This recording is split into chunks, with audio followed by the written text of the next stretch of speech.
নমস্কার, কলকাতা টিভি ডিজিটালে আপনাদের সঙ্গে রয়েছে আমি জহিতা।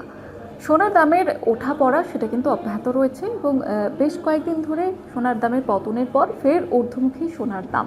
এবং সপ্তাহান্তে আমরা দেখতে পেলাম কয়েকদিন ধরে যে সোনার দাম একটু একটু করে বাড়তে শুরু করেছে এবং 27শে মার্চের আপডেট আপনাদের যদি দিই তাহলেও দেখা যাচ্ছে যে বেশ কিছুটা উঠেছে সোনার দাম। তবে সোনার দাম নিম্নমুখী থেকে হঠাৎ কেন বাড়লো সেই নিয়ে প্রশ্ন জাগতেই পারে। এবং সোনার দাম কি তাহলে এবার লাগাতার বাড়তে থাকবে, বা এই যে যুদ্ধ পরিস্থিতির মধ্যে যেমন দাম কমছিল হঠাৎ করে কি এমন হলো যে দাম বাড়তে শুরু করলো, এই পুরো বিষয়টি জানাবো। তবে তার আগে আপনাদের যে সোনার দাম কত রয়েছে প্রথমে রেটটা আপনাদের জানিয়ে দিই। সেটা হচ্ছে যে 27 তারিখে যদি হিসেব বলি আপনাদের, যে 27শে মার্চ বিশ্ববাজারে ইতিবাচক পরিস্থিতির প্রভাবে মূল্যবান ধাতুর বাজারে ঊর্ধ্বমুখী প্রবণতা কিন্তু দেখতে পেয়েছে এবং যার মধ্যে সোনা অন্যতম।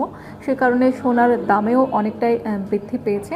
সেক্ষেত্রে মাল্টি কমোডিটি এক্সচেঞ্জ সোনার দাম আগের 1,42,514 টাকা এবং সেখান থেকে 2,292 টাকা বেড়েছে এবং 1.61% বৃদ্ধি পেয়েছে। এবং যার জেরে প্রতি 10 গ্রামে সোনার দাম দাঁড়িয়েছে 1,44,806 টাকা। আন্তর্জাতিক বাজারে কমেক্স গোল্ড 1.22% বেড়ে প্রতি আউন্স $4,429.60 পৌঁছেছে। তার পাশাপাশি রূপোর দাম, মূল্যবান ধাতুর মধ্যে রূপো কিন্তু আমরা জানি যে এখন যত দিন যাচ্ছে তত আরও বেশি ট্রেন্ডিং হচ্ছে এবং রূপোর দামও কিন্তু বৃদ্ধি পেয়েছে। সেক্ষেত্রে রূপোর দাম 4,526 টাকা বা 2.06% থেকে বেড়ে প্রতি কেজিতে 2,24,400 টাকা হয়েছে, যা আগে ছিল 2,19,874 টাকা। ভারতীয় সময় আমরা দেখেছি যে ভারতের এই যে সোনা এবং দাম একসঙ্গে প্রায়ই ওঠানামা করে এবং যখন সোনার দাম আমরা দেখলাম যে ঊর্ধ্বমুখী, তখন কিন্তু রূপোর দামও কিন্তু ঊর্ধ্বমুখী হতে শুরু করেছে। এবং তার পাশাপাশি আপনাদের জানিয়ে রাখবো যে এর কারণ কি হতে পারে। এবং আমরা যেমনটা দেখেছিলাম পশ্চিম এশিয়ার যুদ্ধ শুরু হওয়ার পর থেকেই সোনার দামে পতন হতে শুরু করেছিল এবং সেক্ষেত্রে এই যে যুদ্ধ পরিস্থিতি কোন দিকে যায় কোন দিকে গড়ায় সেই দিকে সোনার দাম সেটার উপর ডিপেন্ড করবে, এমনটাই কিন্তু বিশেষজ্ঞরা জানিয়েছিলেন। তবে আমরা জানি যে দুদিন আগেই মার্কিন প্রেসিডেন্ট ডোনাল্ড ট্রাম্প তিনি তার ট্রুথ সোশ্যালে ঘোষণা করেছিলেন যে তারা 10 দিনের সংঘর্ষ বিরতিতে যাচ্ছেন এবং যুদ্ধ নিয়ে অনেক আলাপচারিতা এবং কথাবার্তা হবে, আলোচনা হবে ইরানের সঙ্গে। এবং তারপর থেকে আমরা দেখতে পেলাম যে সোনার দাম কিন্তু ঊর্ধ্বমুখী। তাহলে কি বলা যেতে পারে যে এই যুদ্ধ পরিস্থিতি যদি মিটে যায় বা যুদ্ধ যদি অবিলম্বে থেমে যায় তাহলে সোনার দাম কি আবার বাড়তে শুরু করবে?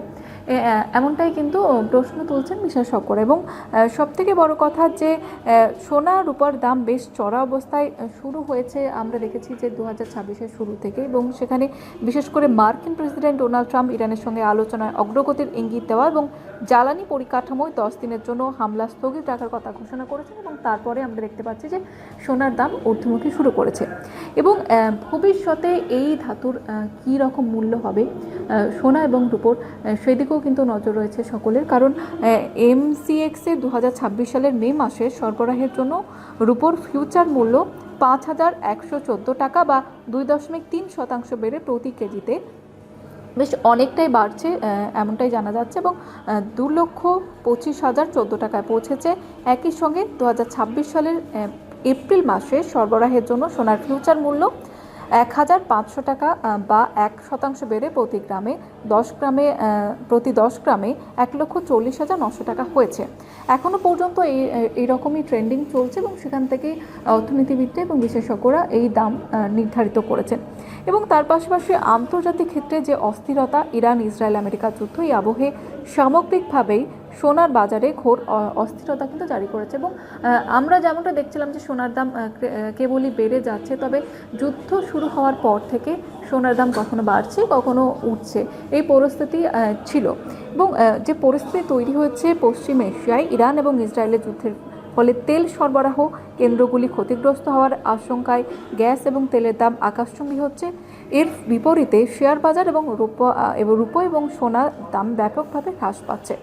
এবং সেই কারণে কিন্তু এই যে যুদ্ধ বন্ধের একটা আবহ তৈরি হয়েছে, এবং অনেকে মনে করছেন যে এই যে আলোচনা, সেই আলোচনার মধ্যে হয়তো যুদ্ধ এখানে থেমে যেতে পারে, বা ডোনাল্ড ট্রাম্প তিনি এমন বলেছেন, তিনি জানিয়েছেন যে আপাতত 10 দিনের জন্য যুদ্ধবিরতি নেওয়া যেতে পারে, এমনটাই ঘোষণা করেছিলেন। এবং তারপরেই থেকে আমরা দেখতে পেলাম যে সোনার দাম ঊর্ধ্বমুখী, অর্থাৎ যদি এক স্থিরতা আসে, এই যে যুদ্ধ পরিস্থিতি তৈরি হয়েছে পশ্চিম এশিয়ায়, তাহলে সোনার দাম আরও বাড়বে, এমনটাই জানাচ্ছেন অর্থনীতিবিদরা।